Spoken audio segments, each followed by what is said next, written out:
Good morning. तो हम सभी लोग नित्य प्रति कुछ न कुछ नए अभ्यास के लिए स्ट्रक्चर्स सीखते हैं। ये स्ट्रक्चर्स बहुत ज़रूरी है।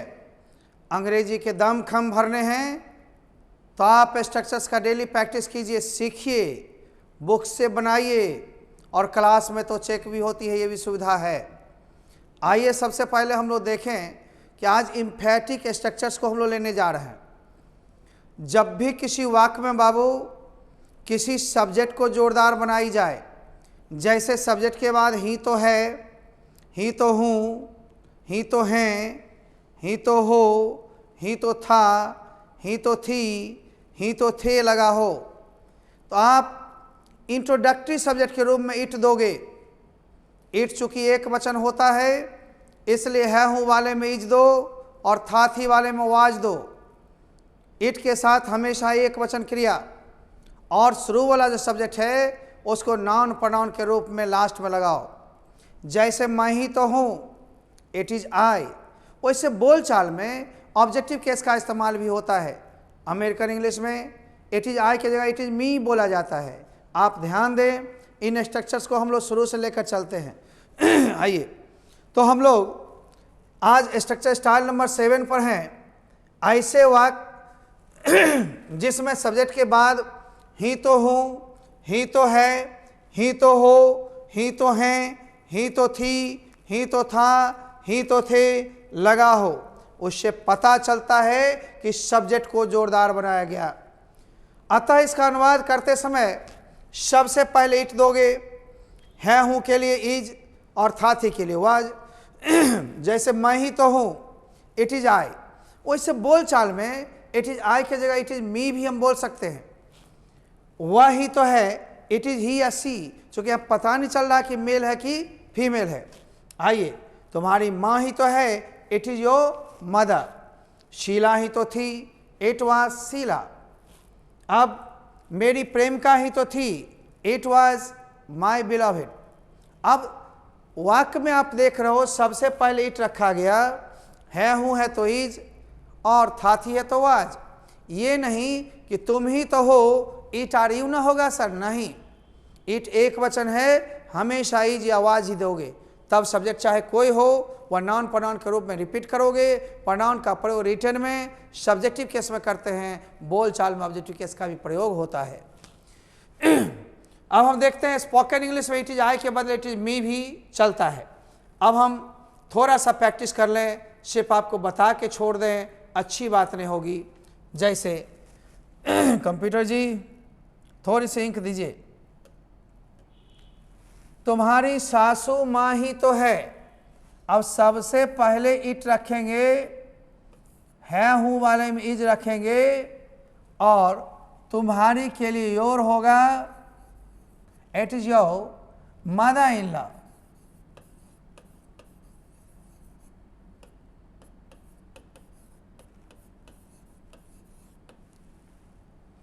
आपके दादाजी ही तो हैं या आपके दादा ही तो हैं, है हूँ के लिए इज ही दोगे। इन जो है ऐसा आने लगेगा, नहीं नहीं नहीं नहीं नहीं, इट इज यो, तुम्हारा आपका सबके लिए यो, a grandfather, grandfather. प्यारे बच्चों, एक कुमार ही तो हैं, it is a Kumar.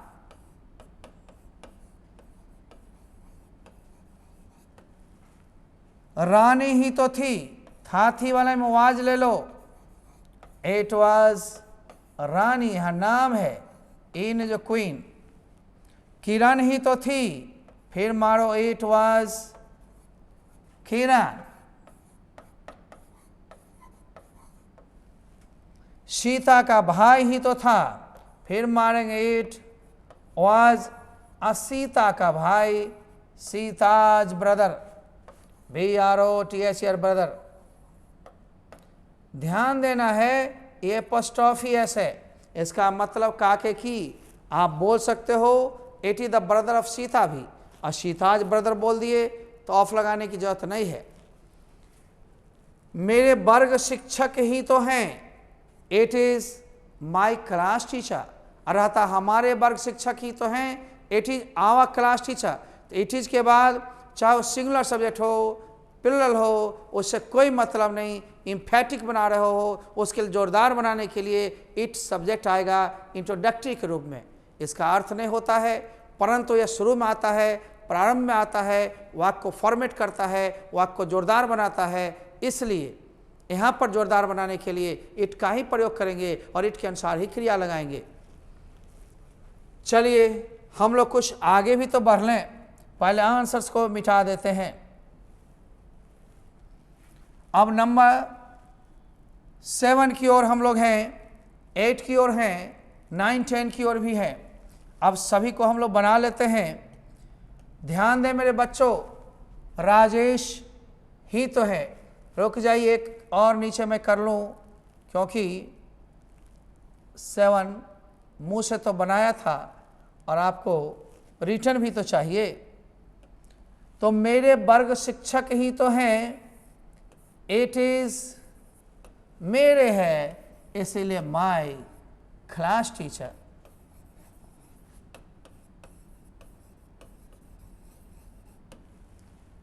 Rajesh ही तो है,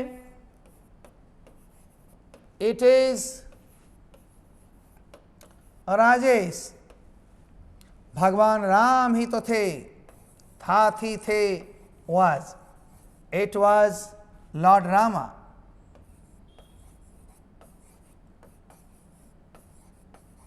या लॉर्ड राम। मैं ही तो था, यहां भी करोगे, इट was I। अब तुम ही तो थे, इट was you। तुम ही तो हो, इट इज यू।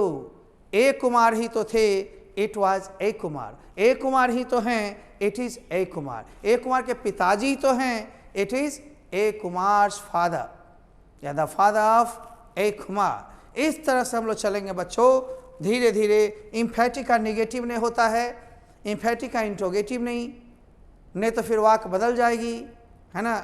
आप इम्फेटिक को मूल रूप में रहने दें तो बेहतर होगा, राइट ना। चलें, फिर से लेना चाहते हो आंसर तो है, परंतु हम इसे रिमूव करते हैं। आइए अब 8 में अभी भी हम लोग को लेना है इम्फेटिक ही। अब अगले स्ट्रक्चर्स में हम सिखा रहे हैं किसी क्रिया को जोरदार बनाना। किसी क्रिया के बाद तुरंत तो है, तो हूँ, तो हैं, तो था, तो थी, तो थे लगा हो। तो है, तो हूँ प्रेजेंट वाले में सब्जेक्ट के अनुसार डू डज लगा के V1 देते हैं, और तो था, तो थी वाले में सब्जेक्ट के साथ डिड लगा के V1 देते हैं। आप अभी ये सिंपल सीख रहे हो, दोनों में फिर अंतर भी बताएंगे। जैसे मैं पढ़ता तो हूँ, अब मैं पढ़ता ही तो हूँ, ये दोनों में अंतर है। तो पहले आप सिंपलिसिटी सीख रहे हो, फिर धीरे धीरे इसको बड़ा करेंगे और सीखते हुए चलेंगे, दोनों में अंतर भी समझेंगे। इसलिए लगे रहिए, एकदम 0 लेवल से आप शुरू किए हो, 8 से 10 दिन लगातार स्ट्रक्चर सीखो। उसके बाद 2 दिन करके स्ट्रक्चर्स, 3 दिन करके ग्रामर, 5 दिन कम से कम लेंगे, फिर कुछ दिन चलेगा। तो उसके बाद हम लोग फिर 2 दिन स्ट्रक्चर्स, 2 दिन ग्रामर, 1 दिन करके फोनेटिक्स कर देंगे, उच्चारण कर देंगे। और फिर कुछ दिन के बाद आप 1 दिन ग्रामर, 1 दिन ट्रांसलेशन, जो ग्रामेटिकल टिप्स मिलेंगे, या 2 दिन ग्रामर, 1 दिन स्ट्रक्चर्स और 2 दिन करके स्पोकन। और फिर धीरे धीरे डेवलप होगा तो फिर स्पोकन ही स्पोकन। इस तरह से हम लोग क्लास को चेंज करते हुए इसमें चलेंगे। आइए हम लोग देते हैं ऐसे वाक्य जिसमें क्रिया के बाद तो हूँ, तो है, तो हो इत्यादि लगा रहे। ऐसे वाक्य से पता चलता है कि वर्तमान काल में क्रिया पर जोर दिया जा रहा है। अतः इसका अनुवाद इस नियम से करेंगे, सब्जेक्ट के अनुसार डू या डज, तब V1 तब ऑब्जेक्ट। अब मन में उठता होगा कि डू किसके साथ, डू आई के साथ, वी के साथ, दे के साथ, एव के साथ और कोई भी बहुवचन के साथ। लेकिन डज का प्रयोग ही के साथ, शी के साथ, इट के साथ, वन नेम के साथ, यानी थर्ड पर्सन सिंगुलर नंबर के साथ। ये सारे क्लियर किए गए हैं ताकि आपको दिक्कत ना हो, सारे के सारे आप समझ जाएं। इसलिए आप नित्य नवीन चीज़ सीखें और नित्य प्रयोग करें। जानते हैं तो रिवीजन हो जाएगा, नहीं जानते हैं तो सीख जाएंगे। तो हम लोग मुन्ना एग्जाम्पल्स को देखते हैं। मैं पढ़ता तो हूँ, सीधे रहता मैं पढ़ता हूँ, आई रीड। मैं पढ़ता तो हूँ, आई डू रीड। वह यहाँ आती तो है, she does come here. Raju उपन्यास खरीदता तो है, Raju does buy a novel. मैं तुम्हें पीटता तो हूँ, आई डू बीट यू। मैं आपको पसंद करती तो हूँ, आई डू लाइक यू। मैं तुमसे प्यार करता तो हूँ, आई डू लव यू। इस तरह से हम लोग चलेंगे, बहुत सारे वाक्य आएंगे, बनाते चलना है। अब आप देखो इसी का पास्ट, जब ऐसे वाक्य में जिसमें क्रिया के अंत में तो था, तो थी, तो थे लगा हो, तो ऐसे वाक्यों से पता चलता है कि पूर्व की क्रिया को जोरदार बनाई गई। ऐसे में क्या करेंगे हम लोग, सब्जेक्ट के साथ डू डज ने लगा के डिड लगाएंगे, लेकिन V1 ही होगा। डू डज डिड के साथ हमेशा V1, V2 V3 नहीं। अब आप देखोगे डिड का प्रयोग सभी सब्जेक्ट के साथ होता है। जैसे राम खैनी खाता तो था, तो राम डिड च्यू टोबैको। आप यहाँ आते तो थे, यू डिड कम हियर। मैं वहाँ जाता तो था, I did go there. Sita यहाँ बैठती तो थी, Sita did sit here. Radha तुमसे नफरत करती तो थी, राधा डिड हेट यू। अब रहेगा वह तुम्हें बुलाती तो थी, शी डिड कॉल यू। मैं मंदिर जाता तो था, I did go to London. मैं लिखता तो था, आई डिड राइट। आप पढ़ते तो थे, यू डिड रीड। आप मुझे पढ़ाते तो थे, यू डिड टीच मी। इस तरह से बंधु बढ़ते चल जाएगा। अब देखो प्रैक्टिस सेट कुछ करो। मैं स्नान करता तो हूँ, अब प्रेजेंट पास्ट दोनों का प्रैक्टिस सेट हो रहा है, जरा ध्यान देना। मैं स्नान करता तो हूँ, I do a take bath, मैंने स्नान करना। मैं दिल्ली में रहता तो हूँ, यहाँ भी I do live in Delhi. बड़ा कोई भी महानगर हो, राज्य हो, देश हो, महादेश हो, समीन। बंधु देखते हो ना, धीरे धीरे सीखना है, आगे बढ़ना है। मैं इसे मिटाने जा रहा हूँ, आप लोग देखो क्लियर हो गया। अब क्लियर जब हो गया तो आगे स्पेस मिलेगा। कंप्यूटर जी कुछ क्वेश्चन बढ़ाइए, लो आ गया। आपने कंप्यूटर से मांगा और आपको क्वेश्चन मिल गया, आप लीजिए। प्रिया तुमसे नफरत करती तो थी, आप सबसे पहले दे दो प्रिया। तो है तो डज हो जाएगा, तो थी रहता तो डिड हो जाता है ना। तुमसे नफरत, नफरत करना पहले V1, हेट। ये हेट के साथ फॉर्म नहीं लगाना। राजेश यहाँ रहता तो है, तो फिर दे दो Rajesh.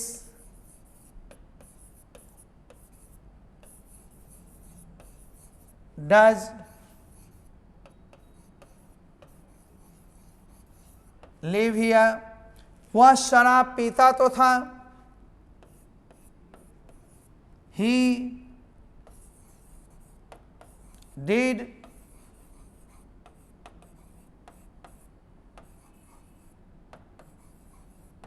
Drink wine. Raju cigarette पीता तो था,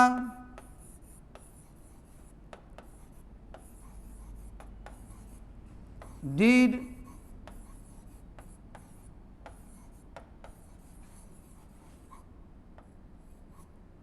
सिगरेट, CIGARETT, ठीक ना। वह गुटखा खाती तो थी, सी डिड अचीव गुटखा। ईट नहीं देना, खूब भरपूर मात्रा में थोड़ी ठूस लेता है।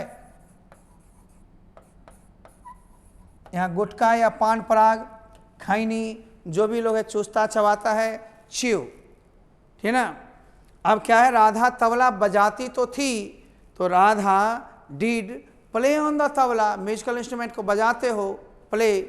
एंड वह रंगमंच पर नाचती तो थी, she did dance on the stage. इस तरह से हम लोग भागेगा, ठीक ना। तो है मैं डू डज, देखते हो ना, तो है में डू डज सब्जेक्ट के अनुसार, है ना। और तो था तो थी में, शम में था थी है, डिड, अभी और भी आएगा डिड। आइए कंप्यूटर जी इन आंसर्स को खत्म कीजिए, इसको थोड़ा बढ़ाइए।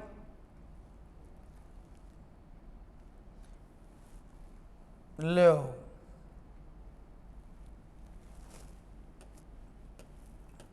अब राधा तबला बजाती तो थी, राधा डिड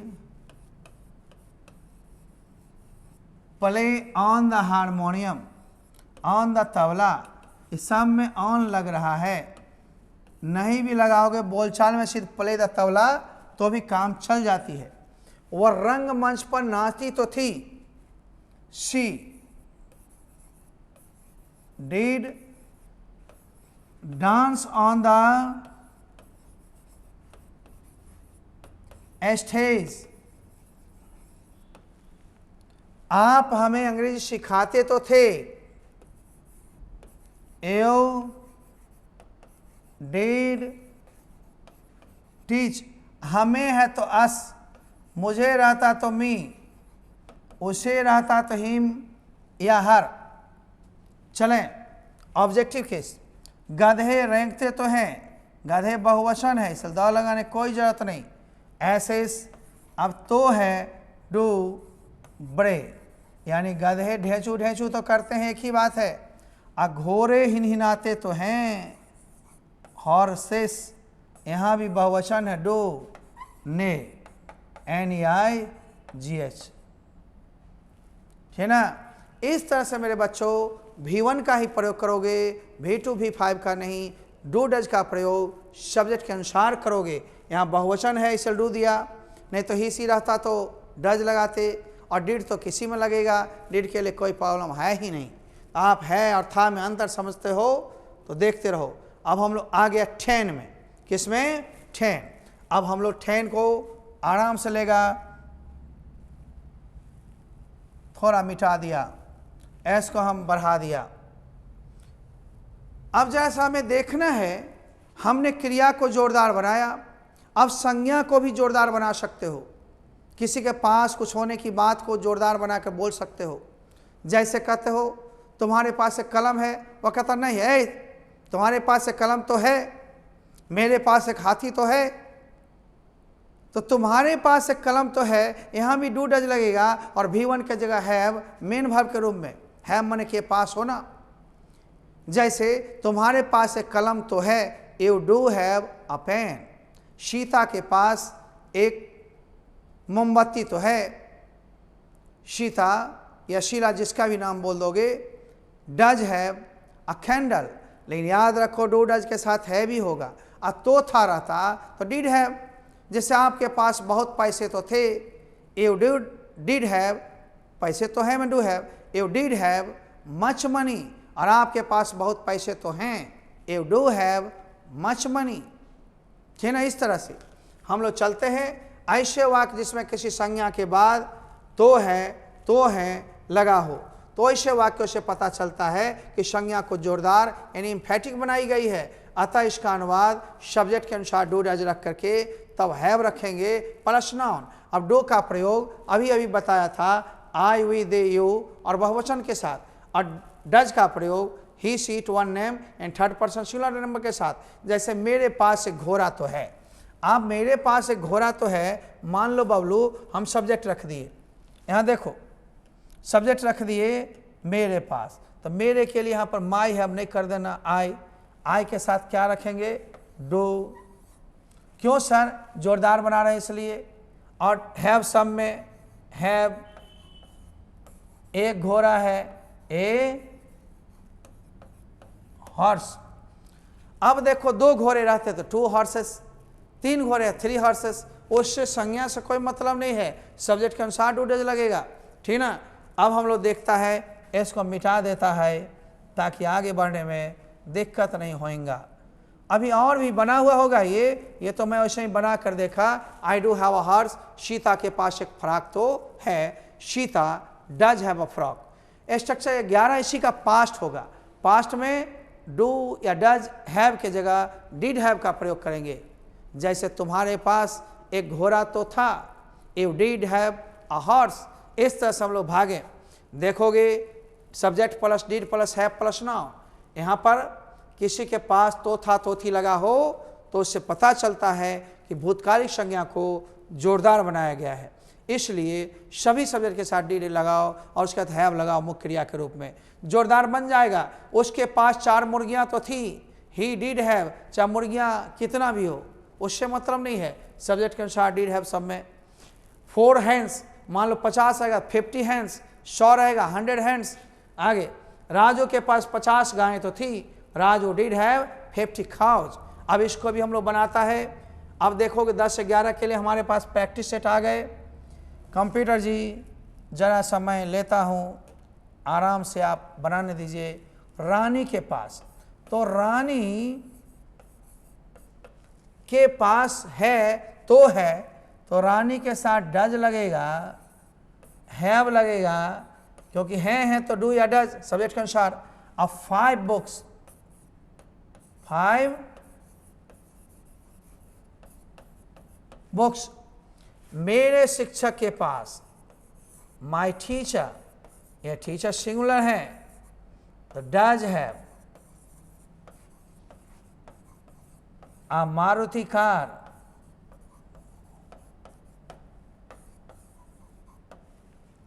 इस तरह से हम कहेंगे ए कुमार के पास बहुत पैसे तो हैं, A Kumar does have much money, इसी में तो था कर देंगे तो डिड हैव मच मनी, है वाले में अलग और था वाले में अलग। आप देख रहे हो दोनों बन गया होगा, सीख लिए होंगे, आगे भी तो बढ़ना है बबलो, ये नहीं जो एक ही जगह रहना है। अब आप देखेंगे तुम्हारी पत्नी है चाहे तुम्हारा पति है उससे मतलब नहीं, हमें बनाना है, ठीक है ना। कैसे बनाएंगे सर? आराम से, तुम्हारी पत्नी योर वाइफ, तो योर वाइफ। अब सिंगुलर है ना, ये तो है डज हैव होगा। अब 50 है चाहे 100 है उससे मतलब नहीं, संख्या कुछ भी होगी।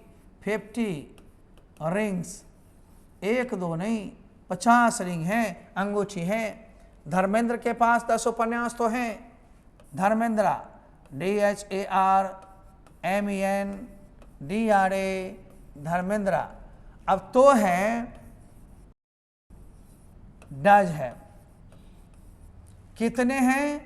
10 10 नॉवेल्स। शिवानी के पास 4 पंखे तो थे, अब शिवानी है तो यहां पर ले लो शिवानी नाम, तो था तो थी तो डिड हैव सब में, कितना भी संख्या आगे हो उससे कोई मतलब नहीं, नाउन कोई हो उससे कोई मतलब नहीं। रामू जी के पास 1 जोड़ा जूते तो था, तो रामू जी नाम लगा लो, जी लगाओ।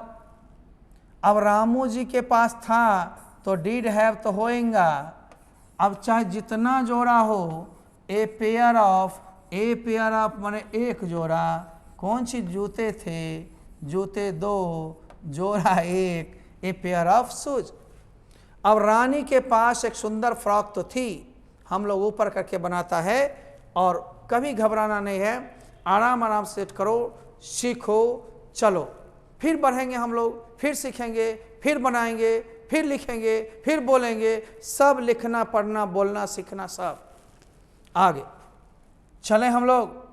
चलो कंप्यूटर जी इसको मिटा ले। अब हम 7th में चल रहे हैं, 8 9 और 10 इतने हम लोग चलेंगे। आज के प्रोग्राम हमारे 3-4 मिनट में लास्ट हो जाएंगे, आप देखते रहो। रानी के पास, तो Rani did have a beautiful, nice भी दे सकते हो, ब्यूटीफुल का प्रयोग कहीं भी FROC के, ठीक ना। तो थी तो था, मोहन के पास एक बत्तख तो था, फिर यहां मोहन डिड हैव, डक। हमने वर्ड मीनिंग भी डाल दिया ताकि दिक्कत ना हो। और रूपम के पास RUPM रूपम। अब तो था डीड हैव,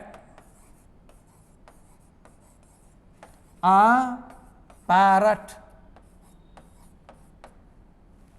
राजू के पास गधा तो था,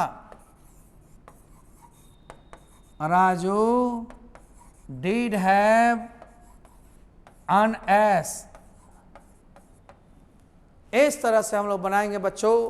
आज के प्रोग्राम हम लोग यहीं पर लास्ट कर रहे हैं। तो आप 7 नंबर से 11 नंबर तक चले गए, फिर 12वीं से हम लोग आगे चलेंगे, एकदम सीरियल वाइज मिलेगा। और मैं वादा करता हूं कि आपके 1 महीना में ही बहुत सारे स्ट्रक्चर्स हो जाएंगे। कम से कम मैं सोचता हूँ 50 पार जरूर हो जाएंगे। चूँकि 1 महीना लगातार चलती तो लगभग 100 के पास पहुँचते, लेकिन 3 करके एक तो सीखना है, कभी कभी 4 भी। और नंबर 2 बीच में ग्रामर भी आएंगे, उच्चारण भी आएंगे, और उच्चारण के साथ शब्द के प्रयोग और साथ साथ स्पीकिंग टर्म्स, ठीक ना। आगे आइए। तो हम लोग बेस्ट ऑफ लक अब बोल करके विदा लेने में भलाई समझेंगे, क्योंकि अगली क्लास भी तो मेरे को लेना ही है बाबू। तो सबसे पहले क्लियर करते हुए आगे बढ़ाते हैं। और आप सभी ध्यान दें, ये सारे यूट्यूब पर चलते रहेंगे। यूट्यूब पर सब्सक्राइब करते रहिए, लाइक भी कीजिए और शेयर भी कीजिए। हम आपके लिए, आप हमारे लिए मनोबल बढ़ाने के लिए दोनों आदमी, जागृति जगाने के लिए दोनों आदमी, काम नाम वजूद हर एक चीज़ संभालना है दोनों को। अपने डिस्ट्रिक्ट से लेकर अपने राज्य का नाम, राज्य से लेकर देश का नाम आगे बढ़ाना है। ठीक, धन्यवाद। Don't take chances, study with the best. I made English very easy. आप किताबें ले लें, बनाएं, फिर थोड़ा थोड़ा सीनियर होंगे तो हमारी फ्लुएंसी और भी देखिएगा। अभी तो नीचे सिखा रहा हूँ। Okay, bye bye, see you.